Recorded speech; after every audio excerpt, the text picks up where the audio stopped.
तो गाइज़ ये वो लोग तब का है जब हमारा गेहूँ कट रहे थे और गेहूँ हमारे कट रहे थे 10-15 दिन पहले, लेकिन मुझे इतना ज़्यादा आलस है कि वो लोग अपलोड ही नहीं कर पा रही। और कल हमारे यानी कि ये व्लॉग बनाने से एक दिन पहले बारिश होने की संभावना थी, लेकिन मैंने भगवान से प्रार्थना की, भगवान जी हमारे गेहूँ काटने हैं तो 2 दिन बारिश मत देना। ये बोलते बोलते मुझे 10 दिन हो गए, लेकिन गेहूँ है कि कटने का नाम ही नहीं ले रहे, क्योंकि भाई आलस है इतना तो गेहूँ कटेंगे कैसे।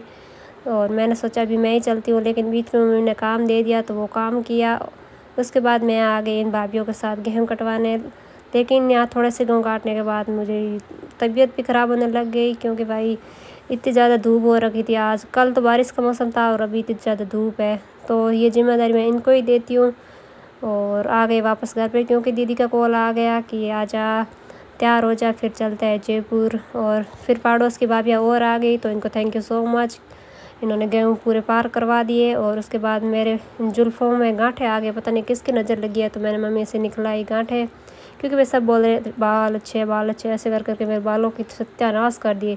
फिर इसको आते ही लग गई भूख, तो इसको दिया टिफ़िन जो घर से लेके आए थे, क्योंकि ये घर से खाना खा के आई नहीं थी, जाने की इतनी जल्दी थी।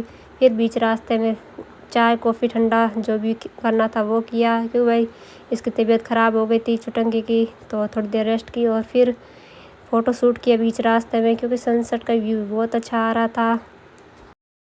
और ये है मेरे जीजू, जिनको मेरी तरह फ़ोटो का बहुत ही ज़्यादा शौक़ है। और फिर शाम को फिर से खाना शुरू कर दिया, और मैंने अपनी पसंद की चीज़ें खाई और इसने वापस से टिफ़िन खोल दिया। फिर अराउंड रात के 10 बजे हम पहुंच गए थे घर पे। और ये मोटू आई हमारे सामने स्वागत के लिए, और बच्चों की खुशी आप देख ही सकते हो। इनको पहले हमने बताया नहीं थी कि हम आ रहे हैं, और ये डांस करने लगे क्योंकि उनको मिला है सरप्राइज़।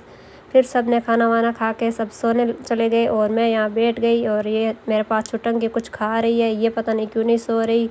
और मैं बहुत ज़्यादा थक गई, जिस कारण मुझे नींद भी नहीं आ रही थी। और ये रात के 12 बजे पता नहीं क्या ही चुगलियाँ कर रही है, मुझे तो वैसे भी नींद नहीं आ रही थी।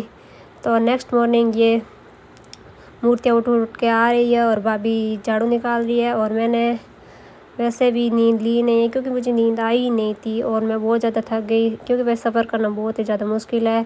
तो मैं वहीं सो गई, थोड़ी बहुत नींद आई ली, बाद में वापस उठ गई। और मैं आ गई सुबह को छत पे, और यहाँ सारे जगह उबले रखे हुए हैं, क्योंकि भाई गैस की कमी आ गई है। फिर मैं आ गई अपने बालों को सत्यानाश करवाने। और बाल पहले अच्छे थे या अब आप कमेंट में बता देना, बाकी तो मम्मी घर पे जाने के बाद बता ही देगी कि कौन से अच्छे थे।